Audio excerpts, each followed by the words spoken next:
Saludos, nosotras somos las Ondas Risas del Trabajo Social. Yo soy Verónica Ortiz, estoy con mi amiga Cristal Pérez. En el día de hoy vamos a continuar con los videos relacionados a lo que es el ismo y todo este conjunto de identidades que nos rodean. Vamos a estar discutiendo lo que es el clasismo. Siempre vamos a recalcar que ismo es ¿qué? Movimiento. Así que entonces, si estamos hablando de clasismo, pues hablamos de discrimen en razón de clase. En términos generales, el clasismo surge a raíz de lo que es la propiedad privada. Cuando hablamos de clases sociales, de manera automática, ¿en qué pensamos? En clase alta, clase media y clase baja, especialmente, ¿verdad?, en el contexto de Puerto Rico. ¿Qué es lo que ocurre entonces con lo que son las llamadas clases sociales? Pues que son construidas socialmente y que entonces nos crean la noción de pertenencia a un grupo versus otro. Lo que implica entonces que dependiendo del grupo en el que yo me ubique, pues entonces voy a estar en una posición de privilegio o de opresión en relación a los demás. En el caso de Puerto Rico, pues estamos hablando de un contexto en el que la desigualdad económica, esa brecha entre un grupo y otro, es sumamente grande y que en ocasiones nosotros como puertorriqueños nos han hecho creer que esa brecha no es tan grande o que incluso es inexistente. Acuérdense que esto es una estrategia de exclusión. Y ciertamente yo creo que es muy claro de que hay unos grupos de personas que claramente están en una posición de privilegio económica más que otras. Ahora, a pesar de que esto sea cierto, y podemos tenerle todas las razones que nosotros le ponemos de por qué esas personas son más ricas que la otra, yo creo que las clásicas son, pues, esta persona ya vino de familia por muchos años y de generación en generación, pues siguen heredando estas riquezas. Lo otro es, pues es que lo que pasa es que fulanito o fulanita se fajaron. Y como ellos se fajan mucho, por eso es que ellos tienen mucho. Yo tengo mucho issue con esa segunda idea, porque estamos diciendo de manera implícita que los pobres o los que nos consideramos pobres no trabajamos, no metemos mano, no nos estamos fajando como los demás. Que de hecho esa es la noción que usualmente les tenemos a esa población pobre. Entonces, de ahí es que surgen estas ideas clasistas en contra específicamente de las poblaciones menos privilegiadas o las que no tienen recursos. Otra forma que nosotros podemos determinar estas posiciones de privilegio, lo que a veces llamamos, oye, esta persona está hablando de manera elitista, o estas ideas que se están promocionando son elitistas, es cuando nosotros comenzamos a hacer críticas a estas poblaciones con pocos recursos desde una posición en donde no estamos considerando que hay unas circunstancias estructurales y sistémicas que inciden en la pobreza de esas poblaciones. Y sí, estamos hablando aquí del sistema económico que tenemos implementado, que es uno capitalista, propulsado por lo que son las ideas neoliberales, que lamentablemente han creado un mercado en donde no hay igualdad de oportunidad para que todos tengan o se beneficien de los mismos derechos económicos. Claro, en relación a eso, también está lo que son las nociones de pobreza en Puerto Rico. Estamos hablando de que los puertorriqueños somos pobres, en esencia, ¿verdad? Cuando digo en esencia, ¿verdad? Porque los que ostentan el capital son un grupo pequeño y selecto, por decirlo así. Pero ¿qué es lo que ocurre? Que entonces nos hacen creer, no es que en Puerto Rico la gente no es pobre.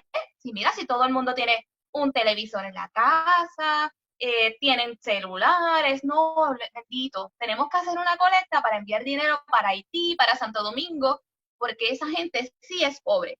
Si bien es cierto que la pobreza que se vive en estos lugares, como decir Haití, Santo Domingo, no es la misma pobreza que se vive en Puerto Rico, la realidad es que en Puerto Rico la pobreza es real, se vive a diario. Mira, a mí nunca se me olvida cuando mi mamá era maestra de inglés, actualmente ya no es, ¿verdad? Pero estaba en una escuelita en la que había un niño que todos los días iba donde ella con la leche del comedor. Le decía a Missy, escóndemela, porque es que yo esto me lo tomo en mi casa por la tarde y completo un poquito, ¿verdad?, el hambre que me da por la noche. Estamos hablando de dónde? De Puerto Rico. este contexto en el que tanto insistimos en que nosotros no somos libres.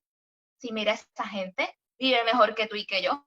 Y es ahí entonces donde caemos, ¿verdad?, en estos discursos elitistas, en las que nos enojamos, ¿verdad?, con estas personas que dependen de lo que son las ayudas del gobierno, cuando la realidad es que el sistema capitalista en el que nos encontramos no nos da la igualdad de oportunidades para nosotros superarnos. Y entonces nos envían el mensaje a las personas que, mira, tú te fajas trabajando y tú no tienes acceso a tener la reforma, tú no tienes acceso a los cupones, ellos viven mejor que tú.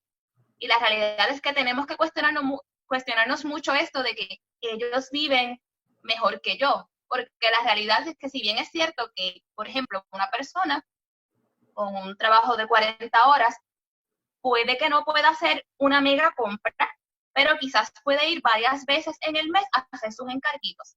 ¿Qué pasa? Estas personas cuyo único ingreso son las ayudas del gobierno, es una vez al mes, para probablemente, ¿verdad?, una composición familiar de 5 o 6 personas.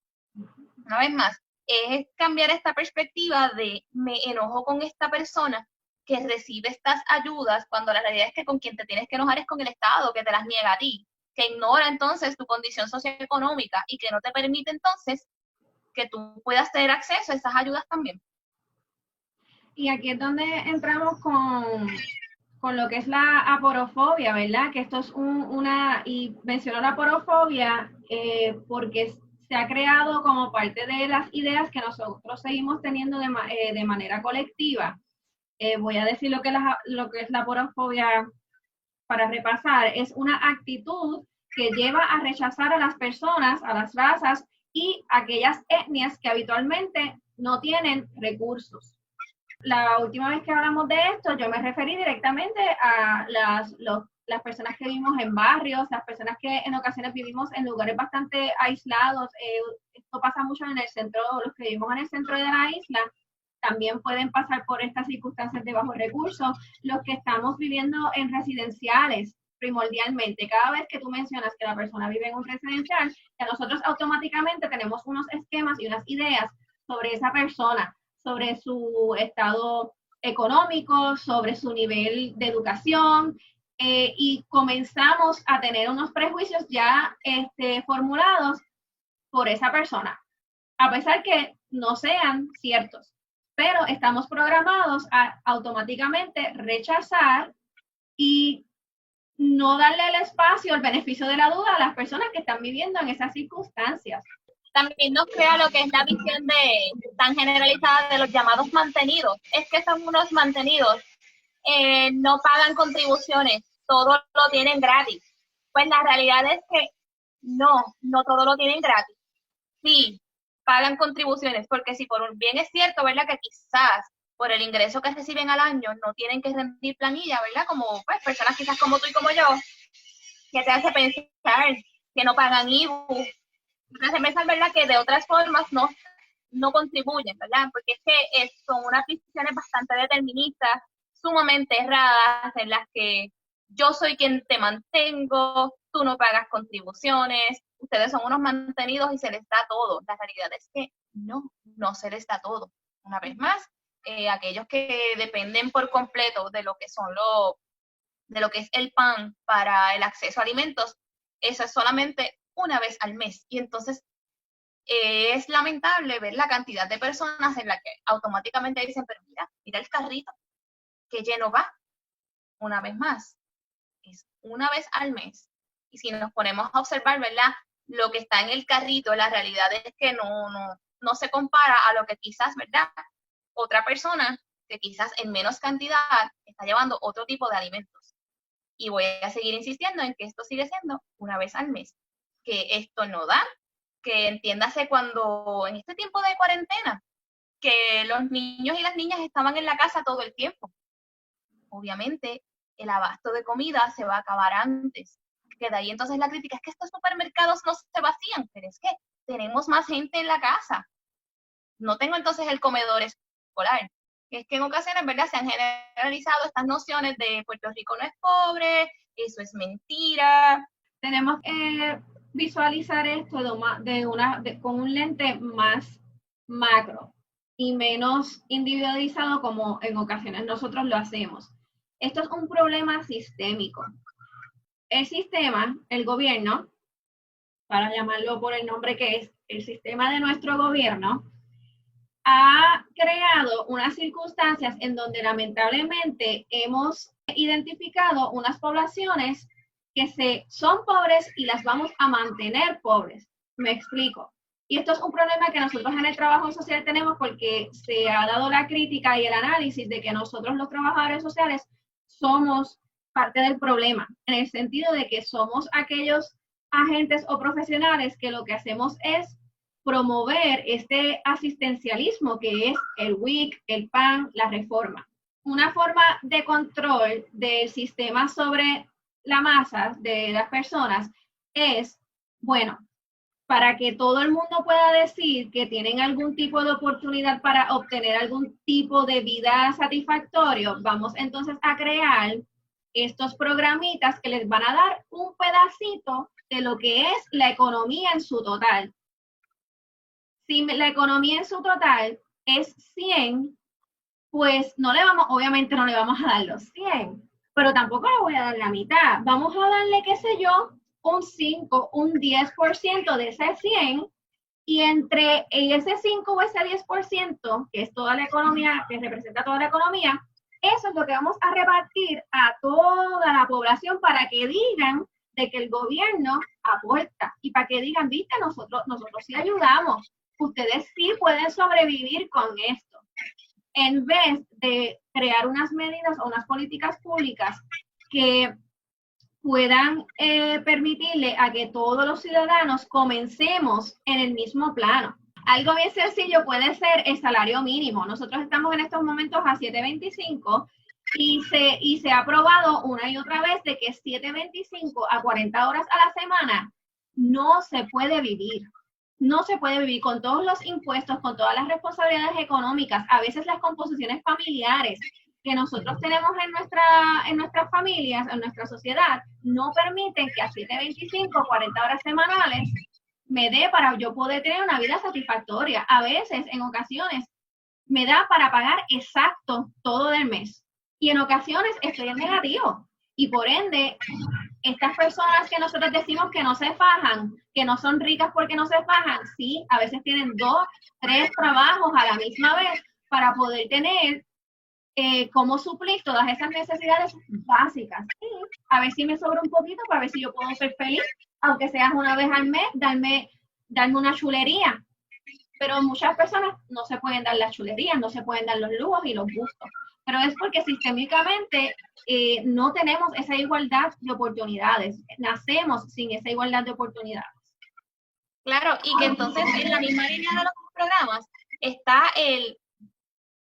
si entonces entre el colectivo, o sea, la sociedad, las nociones de pobreza no son las mismas, quiere decir entonces que el concepto de pobreza es completamente manipulable y por ende el Estado es el que va a determinar quién entra en el espectro de lo que considero pobre y que no. A lo que voy, tenemos personas con un trabajo de 40 horas a 7.25 en la que, por un lado, no puedo, este sueldo no me da para pagarme yo un plan médico de manera privada. Sin embargo, para el gobierno yo no soy lo suficientemente pobre como para entonces tener acceso a lo que es la reforma. Entonces, se ven en la encrucijada de, o considerar, pues, dejar mi trabajo para entonces poder tener acceso a un plan médico en el que me permita entonces satisfacer mis necesidades, ¿verdad?, de lo que es el derecho a la salud, o simplemente, pues, me quedo así y el día que tengo una emergencia, pues, ni modo. Y entonces es ahí a donde entramos en lo que son políticas focalizadas, en la que entonces es este grupo que tengo mis necesidades económicas por un lado, pero entonces no caigo en lo que el Estado cataloga como pobre, así que entonces tengo que continuar trabajando, no tengo acceso a estas ayudas y entonces me enojo con aquel que sí las tiene, cuando la realidad es que ese es el mecanismo del Estado para poder mantener control. De ahí entonces surgen las organizaciones sin fines de lucro, que a lo que hay personas que no les gusta esta postura, pero la realidad es que la función del tercer sector es atender las necesidades que le tocan al Estado, pero que las ha estado ignorando. Y una vez más, hay gente que no les gusta esta postura en la que no, nosotros estamos para ayudar, las organizaciones sin fines de lucro para eso están. Una vez más, mi gente, el tercer sector surge ante entonces la necesidad de que el Estado está ignorando estas necesidades, pues entonces yo tengo que de alguna forma atenderlas. Y pues el Estado sabe que esas organizaciones están, así que ¿para qué yo las voy a atender si yo tengo estos ahí fajándose? Una forma concreta a lo que estaba refiriéndose Verónica es cuando surgieron los temblores en el sur, que lamentablemente muchas personas perdieron sus hogares. Qué hermoso y qué bueno fue ver, ¿verdad?, que los puertorriqueños nos unimos y reunimos esfuerzos para poder ayudar y suplementar, ¿verdad?, aquellas necesidades que le hacían falta a esas personas.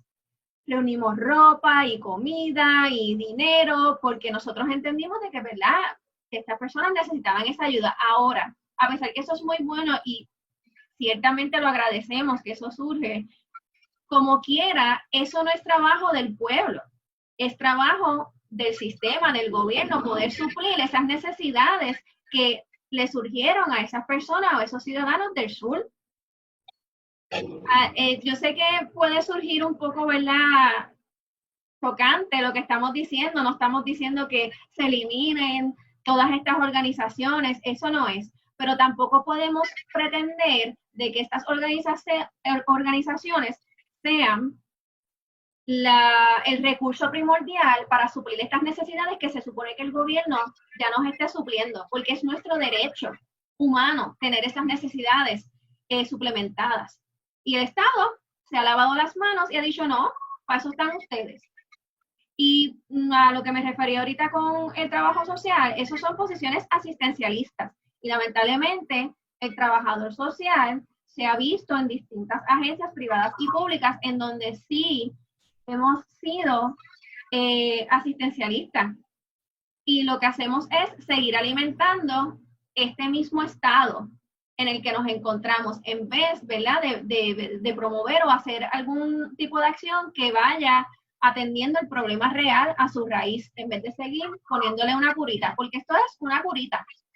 Y lamentablemente las personas están perdiendo hasta la vida por esto, la pobreza causa hasta muerte. De hecho, nuestros niños, el 80% de nuestra niñez está en pobreza. Pero mira cómo entonces estas nociones generalizadas de lo que no somos pobres, ¿basado en qué? Pues en la que se tienen pues ciertos bienes materiales y pues no, pobre es la gente de Haití, como dije anteriormente. Si bien es cierto que la pobreza que se vive allá es distinta que la de Puerto Rico, no implica que Puerto Rico sea un problema inexistente. Otro enfoque que quizás alimenta eso que tú acabas de mencionar, de que los pobres son los de Jamaica, los de Haití, los de República Dominicana, también yo creo que tiene que ver con, bueno, yo no, personas más inteligentes que yo han analizado que la colonización tiene mucho que ver. Entonces, esta idea de que nosotros somos ciudadanos americanos, ciudadanos de Estados Unidos nos protege, Estados Unidos nos guarda, Estados Unidos mira todo lo que nos da Estados Unidos. ¿Cómo va a ser que nosotros somos pobres si nosotros somos parte de Estados Unidos y Estados Unidos es uno de los países más desarrollados y mira que mucho dinero y mira lo mucho que nos envían, ¿verdad? Descartando también dentro de esa misma idea de que nuestra posición colonial nos ha quitado muchos derechos como ciudadanos de este planeta. Y las personas, ¿verdad?, no lo reconocen o no conocen, no saben o lo descartan por completo, porque piensan de que estamos bien, la ciudadanía lo es todo.